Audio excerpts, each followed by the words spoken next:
Parents మెచ్చిన university సంకల్ Chand Patel university, Gujarat.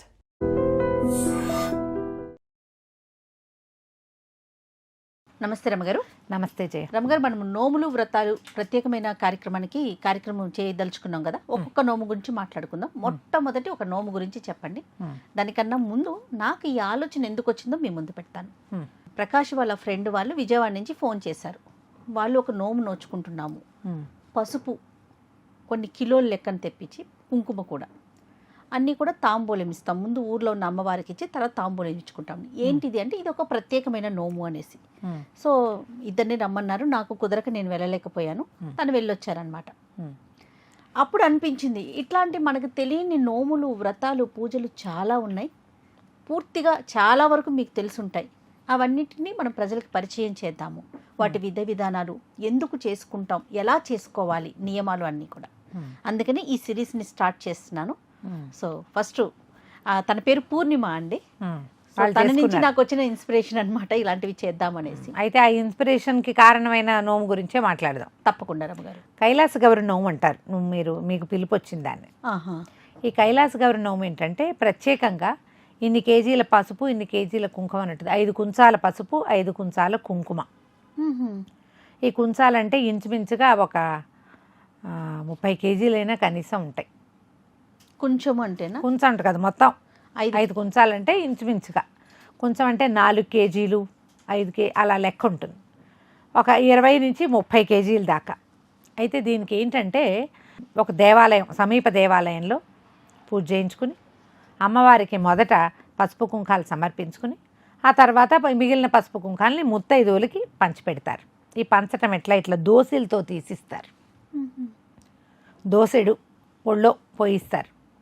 ఇది భర్తల యొక్క ఆరోగ్యము, తర్వాత లాంగ్టివిటీ కోసం, దీర్ఘాయుష్ కోసం నోచే నోముల్లో ఈ కైలాస గౌరి నోము ఒకటి. చాలా చోట్ల కైలాస గౌరి నోముని వెళ్తే మనం ఈ ఒడిపట్టండి అని ఒళ్ళో ఒక పేపర్ వేస్తారు. మొదట కుంకుమ అటు ఇటు ఒక పసుపు పోస్తారు, తర్వాత ఇంకో పేపర్ వేస్తారు, మళ్ళీ కుంకుమ పోస్తారు, ఆ తర్వాత తాంబూలం ఇస్తారు, దాంతోపాటు వస్త్రాలు ఇస్తారు. ఏదైనా ఒక మంచి గిఫ్ట్, ఆడవాళ్ళు వాడుకునే వస్తువులు, అలంకరణ సామాగ్రి ఇవ్వచ్చు. బొట్టు, కాటుక, తర్వాత ఏమో తలలకు పెట్టుకునేవి ఏమైనా, మెళ్ళో పెట్టుకునేవి ఏమైనా, వాళ్ళ ఓపికని బట్టి కర్చీఫులు, ఇలా రకరకాల సామాగ్రి ఇలా మొత్తం అన్నీ ప్యాక్ చేసి పక్కన పెట్టుకుని అన్నీ ఇస్తారు. చీరలు, బ్యాగులు ఇచ్చేవాళ్ళు. దీనికి చాలామంది జనం కావాలి, ఎక్కువ మంది మార్పలం ఉండాలి ఈ నోములు. మనకి ఉంటారు కదా రమ్మగారు, ఇప్పుడు మన చుట్టాలు ఉంటారు, స్నేహితులు మాత్రమే పిలవాలి. చెప్తారు ముందు. మంది మార్పలం ఏమో సహాయం చేయటానికి కావాలి, సహాయం చేయటానికి మంది మార్పలం కావాలి. దీంట్లో ఏంటంటే ఏ కమ్యూనిటీ వాళ్ళు చేసుకుంటే ఆ కమ్యూనిటీ వాళ్ళకే ఇది ఇవ్వాలన్న ఒక నియమం కనపడుతుంది. ఇప్పుడు బ్రాహ్మణ సమాజంలో చేసుకుంటే బ్రాహ్మణ సమాజానికే ఇచ్చుకోవాలి. మీరు కూడా చేసుకోవచ్చు. ఆసక్తి ఉండి పసుపు కుంకం పంచిపెట్టుకోవాలి, నాకు చేసుకోవాలని ఉంది, మీ అత్తగారు ఒప్పుకున్నారు, మీ ఆయన ఒప్పుకున్నారు, ఇదంతా ఖర్చుదారి వ్యవహారం కదా. మీ పెద్దవాళ్ళు ఒప్పుకుని పురోహితుడు దొరికితే చక్కగా చేసుకోవచ్చు. ఎవరైనా సొంత కమ్యూనిటీలో పిలుచుకోవాలి. దీంట్లో బేసిక్ ఏంటంటే మొదట పాదాలకు పసుపు రాసి పారాయణ పెడతారు. వచ్చిన ప్రతి ముత్తైదుకి, కన్యకి కానీ పెద్దవారికి కానీ ఇవ్వరు, కేవలం ముత్తైదుకే ఇస్తారు. పాదాలకు పసుపు రాసి పారాయణ పెడతారు. తర్వాత కుంకం, గంధం పెడతారు. ఈ ఒళ్ళో కూర్చోబెట్టి ఎదురుగుండా ఎవరు నోవు చేసుకుంటున్నారో వాళ్ళు ఎదురుగుండా కూర్చోబెడతారు. ఈ వస్తువులు పసుపు, కుంకుమ, దోసేళ్లతోటి ఇట్లా ఎత్తి పోస్తారు. ఇందులో ఎక్కడా తగ్గకూడదు, తక్కువ చేయటము అట్లా చేయకూడదు. మన లెక్క ప్రకారం కాకుండా మళ్ళీ విడిగా కూడా పెట్టుకుంటారు. వీటిని సాధారణంగా సామూహికంగా చేసుకుంటారు. 2 అక్క చెల్లెళ్ళున్నా, తోడుకోడళ్ళున్నా, వదిన ఆడపడుచులున్నా, 3, 4 కలిసి ఒకేసారి చేసుకుంటే ఏంటి, అందరూ కలిసి పనిచేస్తారు. వచ్చిన వాళ్ళకి చక్కగా అన్ని 4 రకాలు అమ్ముతాయి. పెద్ద ప్లేస్ చూసుకుంటే బాగుంటుంది. దీంతోపాటు భోజనాలు కూడా పెట్టుకుంటే అన్ని ఖర్చులు పంచుకుంటారు ఒకేసారి. పసుపు కుంకాలు ఎవరి వాళ్ళవే. అవును అవును. భోజనాల ఖర్చు కామన్గా ఉంటుంది. సాధారణంగా మనం చూస్తాము ఆ వదిన ఆడపడుచులు, అత్తగారు కోడలు, తల్లి కూతురు, అక్క చెల్లెళ్ళు, తోడి కోడళ్ళు కలిసి చేసుకోవటం కనిపిస్తుంది. స్నేహితులు కూడా కలిసి చేసుకోవచ్చు, వీళ్ళకి ఏ తప్పు లేదు. దీన్ని ఏంటంటే సేమ్ కమ్యూనిటీలో, ఎందుకంటే ఈ పసుపు కుంకాలు ఇచ్చిన ముత్తైదుకి పాదాలంటి దండం పెట్టుకోవాలి.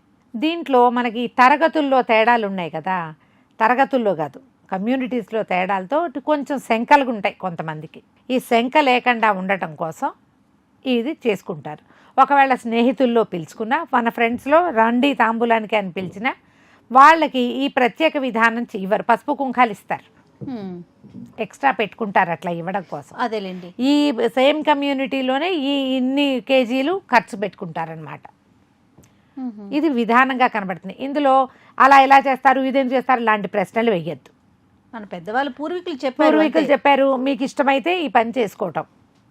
వాళ్ళకి దండం పెట్టారు, మాకు దండం పెట్టలేదు అంటే దానికి మీరు ఫ్రెండ్స్ కాబట్టి మీలో మీకు అండర్స్టాండింగ్ ఉంది కాబట్టి నీకు తెలుసు ఊరుకుంటావు. కొంతమంది దాన్ని తప్పు పట్టుకుంటారు. అందుకని ఏం చేస్తారు, జాగ్రత్తగా చుట్టాల్లోనే పిలుచుకుంటారు ఎక్కువగా. అదేలేండి. ఎక్కువగా చుట్టాల్లో, బంధువుల్లో, తర్వాత బ్రాహ్మణ సమాజం లేదా మనకేదో సమాజాలు, మనకు స్నేహితులు ఉంటారు కదా మన దాంట్లోనే, అలా పిలుచుకుని ఇది చేసుకోవచ్చు. అయితే దీనికి పూర్వగాథ ఏం చెప్తారంటే, దీనికి కథ చెప్పుకుని అక్షింతలు వేసుకుంటారు. ఈ కైలాస గౌరి కథలు 2-3 కనపడతాయి మనకి స్త్రీల వ్రతాలు కథలు పుస్తకంలో ఉన్న కథ చెప్తున్నాను నేను.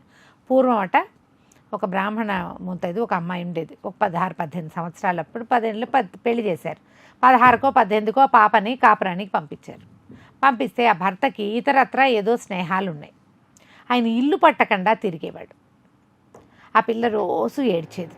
ఆ అమ్మాయి చాలా దుఃఖంతో అమ్మవారి దగ్గర కూర్చుని, అమ్మ నా భర్త నేను అనురూపంగా అన్యోన్యంగా శివపార్వతుల్లాగా, సీతారాముల్లాగా, తర్వాత ఇంద్రుడు శచీదేవిలాగా ఎప్పుడు ఎడబాయని జంటగా, త్రిమూర్తులు ఎట్లా భార్యలతోటి కలిసి ఉంటారు అట్లా ఎడబాయని జంటలుగా అరుంధతి వశిష్ఠుల్లాగా ఎప్పుడూ కలిసి ఉండేలాగా ఉండేందుకు ఏం చెయ్యాలో ఒక్క నోము నాకు చెప్తే అది చేసుకుని నా భర్తని నేను అనుకూలుడిగా చేసుకుంటాను, ఈ ఒంటరి జీవితం గడవలిపోతున్నానని రోజు గౌరీ పూజ చేస్తూ దుఃఖించేదట. మనోవ్యాధితోటి మంచాన పడినంత పని అయింది. అయితే ఒకనాటి రాత్రి శివపార్వతులు కల్లో కనపడ్డారట ఆ అమ్మాయికి.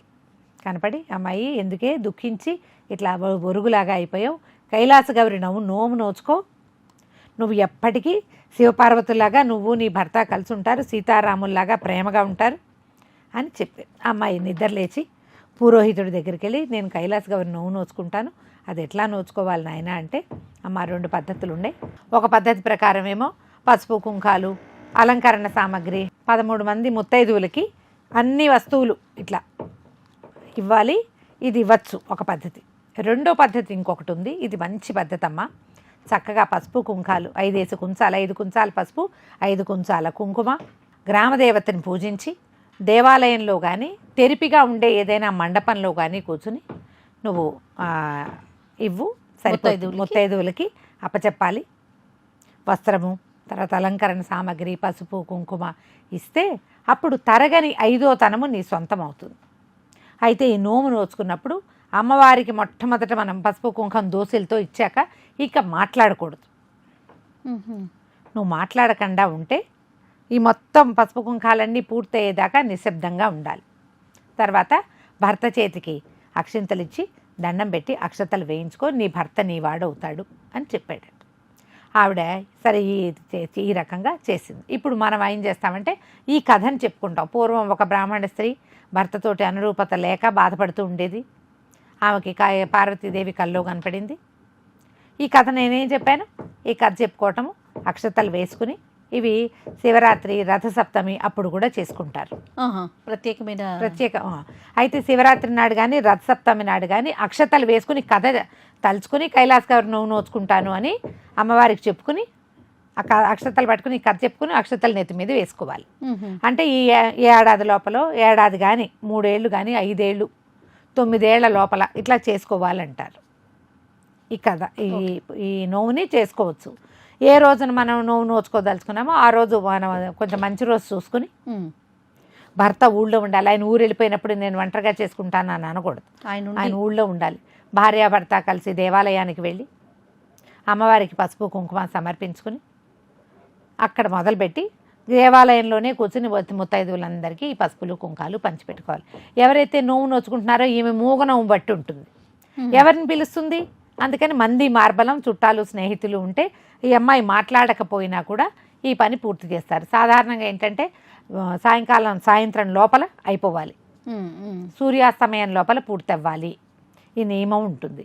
ఇది 11 గంటలకో మొదలు పెట్టారనుకో 3 అయిపోవచ్చు. ఒక్కోసారి మీ ముత్తైదువులు దొరకకపోతే తక్కువ అవ్వచ్చు. ఇందులో ఏం చెప్తారంటే కింద కొన్ని వాక్యాలు రాస్తారు. వ్రతం తప్పినా చిన్న పొన్న తేడాలు వచ్చినా ఫలం తప్పదు, కథ తప్పినా ఫలితం తప్పదు, అక్షతలు తప్పినా ఐదో తనం తప్పదు, పొరపాటున ఏదైనా చిన్న చిన్న పొరపాట్లు చేసినా పెద్ద పెద్ద అసలు క్రియ గనక పూర్తి చేసుకుంటే ఏంటి, అమ్మవారికి సమర్పించటము, దేవాలయ దర్శనము, భర్తతో కలిసి వెళ్ళటము, తర్వాత అందరికీ పసుపు కుంకుమ పంచిపెట్టడం, మళ్ళీ అంతా అయిపోయాక మళ్ళా భర్త చేత అక్షతలు వేసుకోవటము, మూగనోముగా ఉండటము. ఈ విధానాన్ని పాటిస్తే భర్తలకి ఆయుర్వృద్ధి జరిగి ఐదో తనం సంప్రాప్తిస్తుందని చెప్తారు. కైలాస గౌరి నోము చాలా దేవాలయాల్లో మనకు కనపడతారు ఇది చేసుకుంటూ. సమీప దేవాలయాల్లో ఎక్కడైనా దీన్ని చేసుకోవచ్చు. ఎవరైనా స్నేహితులు ఉంటే పిలిస్తే మానేయకుండా వెళ్ళండి. ఇలాంటి వాటికి వాళ్ళు చేసుకోవటం కాదు, వాళ్ళు చేసినప్పుడు పిలుపు వస్తే మాత్రం మానకూడదు. మనకు అవకాశం లేదేదో ఇబ్బంది అనుకో వెళ్ళలేము, ఇంకా అప్పుడు చేసేదేం లేదు. ఇబ్బంది లేకపోతే వెళ్ళొచ్చు. దీంతో పాటు ఏం చేస్తారు, భోజనాలు ఏర్పాటు పెట్టుకుంటారు, చక్కగా వచ్చేదని భోజనం చేయించడము, అవన్నీ కూడా మంచి పాజిటివ్ సోర్స్, మంచి పాజిటివ్ ఎనర్జీ. వాటి వల్ల మేము ఈ అవకాశాన్ని బట్టి చక్కగా చేసుకోవచ్చు. ఎంత బాగుంటుందో, గొప్ప సరదా వస్తుంది. ఈ బొట్లు వచ్చిన వాళ్ళందరూ ఒళ్ళో ఉన్న కుంకం తీసి మళ్ళీ అమ్మాయికి బొట్టు పెడతారు. అప్పుడు తరగని 5వ తనం వస్తుందన్నమాట. ఇప్పుడు ఎదురుకుండా ఉన్న ఆవిడ పార్వతీదేవి. పార్వతీదేవి మన చేతి వాయినం తీసుకుంది, పసుపు కుంకాలు తీసుకుంది, తన దగ్గరికి వచ్చిన దాన్ని మళ్ళీ మనకి బొట్టు పెట్టి ఇచ్చింది.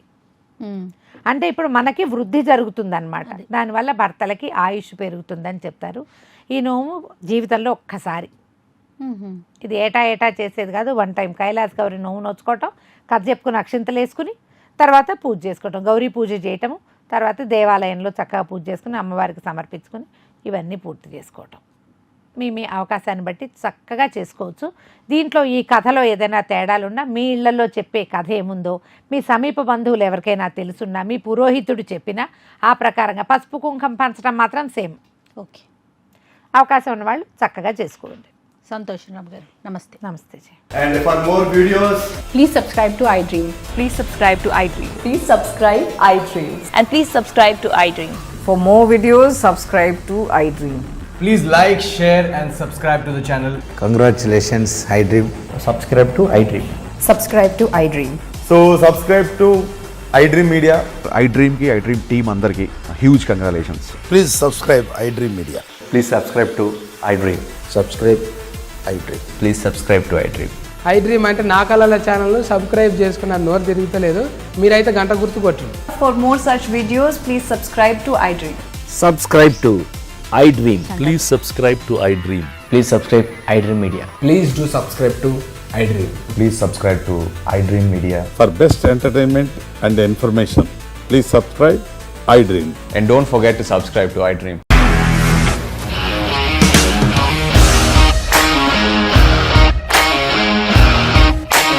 ఇండస్ట్రీలో కమిట్మెంట్ ఇష్యూస్ వస్తే నీకు కూడా వచ్చినట్టు. మార్నింగ్ తీసుకెళ్ళాలంటే కొట్టి పడేసాడు.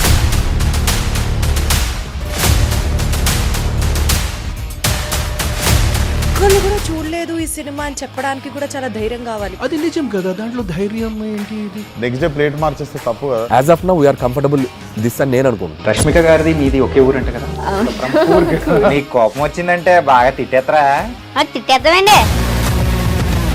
నిజంగా గేమ్ ని ఎలా చేంజ్ చేయగలిగారు? ఏపీఎస్ఎఫ్సి వాళ్ళకి 6 నెలల్లో నేను 6 లక్షలు కట్టా. బిజినెస్ చేయాలనుకుంటే it is as difficult as riding a tiger.